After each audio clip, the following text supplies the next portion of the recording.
हर धर्म, हर संप्रदाय के वो भगवान हैं। उनकी चौखट पर ना कोई जात पात मायने रखता है और ना ही अमीर गरीब। जो उनके दरबार पहुंचा, समझो दुखों से दूर हो गया। उनके चरणों को जिसने भी स्पर्श किया वो पवित्र हो गया। तो चलिए अद्भुत किस कड़ी में हम आपको लेकर चलते हैं मुंबई से लगभग 300 किलोमीटर दूर स्थित शिरडी के साईं बाबा मंदिर। शिरडी साईं बाबा का ये मंदिर देश में देखे जाने वाले सबसे प्रसिद्ध तीर्थ स्थलों में से एक है। हर साल लाखों लोग शिरडी में साईं बाबा के दर्शन करने पहुंचते हैं। शिरडी के साईं बाबा पर लोगों की आस्था इस कदर है कि उनके दर्शन के लिए लोग कई घंटे लाइन में रहकर इंतजार करते हैं। आपको बता दें कि साईं बाबा एक संत थे जिन्होंने जीवन पर्यंत जरूरतमंदों की सेवा की। अगर आप शिरडी जाते हैं और कई बार शिरडी के साईं बाबा के दर्शन भी कर चुके हैं, लेकिन उसके बाद भी यहाँ की कुछ बातें एकदम नई हैं, तो आइए हम आपको शिरडी से जुड़ी कुछ रोचक बातों के बारे में बताते हैं। जब कुछ लोगों ने साईं बाबा की शक्ति के बारे में सुना तो वो उनकी एक तस्वीर खींचना चाहते थे। हालांकि साईं बाबा ने कोई भी तस्वीर लेने से मना कर दिया, लेकिन बाद में वो अपने पैरों की फोटो क्लिक करवाने के लिए तैयार हो गए। भक्तों में से एक ने फायदा उठाया और उनकी पूरी लंबाई वाली तस्वीर क्लिक की। बाद में जब उन्होंने वो तस्वीर देखी तो उसमें सिर्फ साईं बाबा के पैर ही दिख रहे थे। शिरडी को साईं बाबा का घर कहा जाता है। जब भी साईं बाबा शिरडी आते थे तो वो अपना ज्यादातर समय एक नीम के पेड़ के नीचे बिताते थे, जिसे अब गुरु स्थान के नाम से जाना जाता है। एक मान्यता के मुताबिक एक समय जब कुछ गांव के लोगों ने पेड़ के पास की जमीन को खोदना शुरू किया तो साईं बाबा ने उन्हें रुकने के लिए कहा। साईं बाबा ने कहा कि ये उनके पूर्वजों का विश्राम स्थल है। अगर आप कभी शिरडी जाते हैं और आपको पेड़ से गिरे नीम के पत्ते चखने का मौका मिले तो आप इसका स्वाद चखकर हैरान रह जाएंगे, क्योंकि यहाँ नीम की पत्तियों का स्वाद कड़वा नहीं बल्कि मीठा होता है। ऐसा माना जाता है कि जिन लोगों को नीम की पत्ती चखने का मौका मिलता है वो स्वस्थ रहते हैं और उन्हें कोई बीमारी नहीं होती।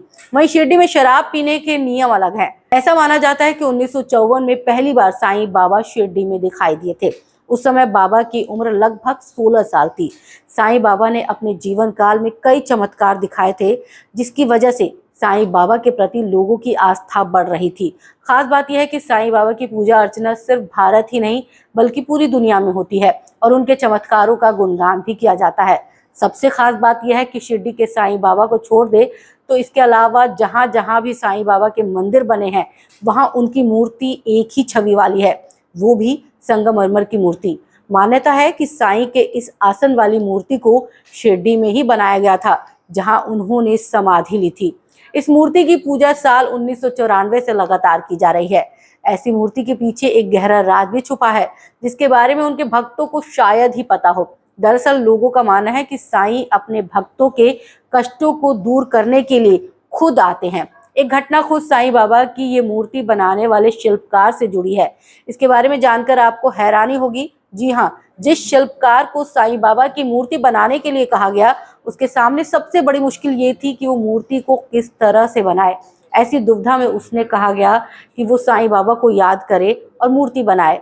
मूर्ति बनाते समय जब उसे कुछ समझ नहीं आया तो वो निराश होकर बैठ गया और कहने लगा कि बाबा मुझे इतनी शक्ति दीजिए कि मैं ऐसी प्रतिमा बनाऊं जो मनमोहक हो। इसके बाद साईं बाबा ने खुद दर्शन दिए, जिसके बाद उन्होंने आसन वाली मूर्ति बनाई। साईं बाबा की मूर्ति बनाने वाले का नाम वसंत तालीम है। मूर्ति से जुड़ी एक रहस्यमयी जानकारी ये भी है कि कोई भी आज तक ये नहीं जानता कि साईं बाबा की मूर्ति बनाने के लिए ये पत्थर किसने भेजा था, सिवाय इसके कि ये इटली से आया था। शिरडी शहर में ना तो शराब बिकती है और ना ही सर्व की जाती है। ये शहर पूरी तरह से शराब मुक्त है। कई सालों से श्रद्धालु साईं बाबा की पूजा कर रहे हैं, लेकिन अब तक कोई नहीं जानता कि उनका असली नाम क्या था। कपड़े पहनने के तरीके से लोग उन्हें फकीर कहते हैं।